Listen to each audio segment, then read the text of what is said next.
அதனால 4 விஷயம்தான். பெண் அப்படின்னா அவளுக்கு கல்வி, அவங்களுக்கு திறன் மேம்பாடுக்கான திறமைகளை வளர்த்துக்கிறது, சம வாய்ப்புகள், பொருளாதார சுதந்திரம். பணம் ஈட்டினாலும் அதை செலவு பண்ண, அதை முடிவு பண்றதுக்கான உரிமைகள் அந்த பெண்ணுக்கு கண்டிப்பா இருக்கு.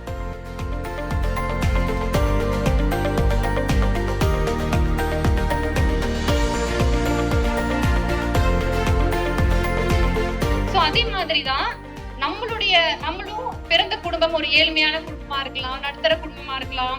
நம்மள ஒரு மேல் படிப்பை படிக்க முடியாம இருந்திருக்கலாம். இல்ல கல்யாணத்துக்கு அப்புறம் நம்மளுடைய வாழ்க்கையில நிறைய பிரச்சனைகள், மாற்றங்கள் வந்திருக்கலாம். சோ அதனால நம்ம தோண்டு போயிடக்கூடாது. சோ நம்ம அரசின் மூலமாக இல்ல இந்த மாதிரி தன்னார்வ தொண்டு நிறுவனம் மூலமா ஏதோ ஒரு வாய்ப்பை நமக்கு கிடைக்கும் போது அதை பிடித்து கொண்டு கழுகு போல உயர பறக்கணும். காண விரும்பும் மாற்றம் நீயே ஆக வேண்டும்ன்றாரு.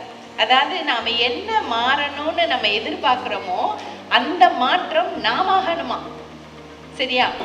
வேற என்னென்ன வசதிகள்லாம் இருக்கு, கல்விக்கு கடன் கொடுக்குறோம், அதுவும் 7.5 லட்சம் ரூபாய் வரைக்கும் பார்த்தோம்னா எந்த கொள்ளைடல் கூடுதலான இது எதுவும் இல்லாம கொடுக்குறோம். ரெண்டாவதாக வாங்கிய கடனை வாங்கிய காரணத்திற்காக செலவழிக்க வேண்டும். சிஎம் அரைஸ் ஒரு ஸ்கீம் இருக்கு. இந்த ஸ்கீம்ல 35% நாங்க மானியமா கொடுக்குறோம். நீங்க எந்த ஒரு சுயதொழில் செய்யணும் அப்படின்னாலும் சரி.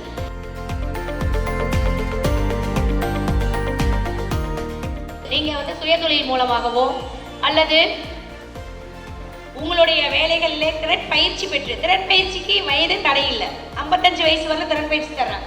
பார்த்தீங்கன்னா தொழில் வளர்ச்சியை மேம்படுத்துறது, சுய வேலைவாய்ப்பை ஊக்குவிக்கிறது, அதன் மூலயமா வேலைவாய்ப்பை அதிகப்படுத்த எங்கள் அலுவலகத்தோட அடிப்படை நோக்கம்.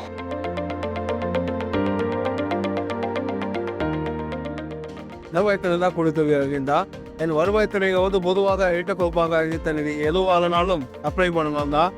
இங்கே முதலில் ஒரு திருத்து கேட்டபடி சர்டிஃபிகேட், இருப்பிட சான்றிதழ் அல்லது குடியுரிமை சான்றிதழ். நீங்கள் அந்த ஊரில் தான் வசிக்கிறீங்களா அப்படின்றதுக்கான ஒரு இருப்பிட சான்றிதழ் ஒன்று கேட்பாங்க.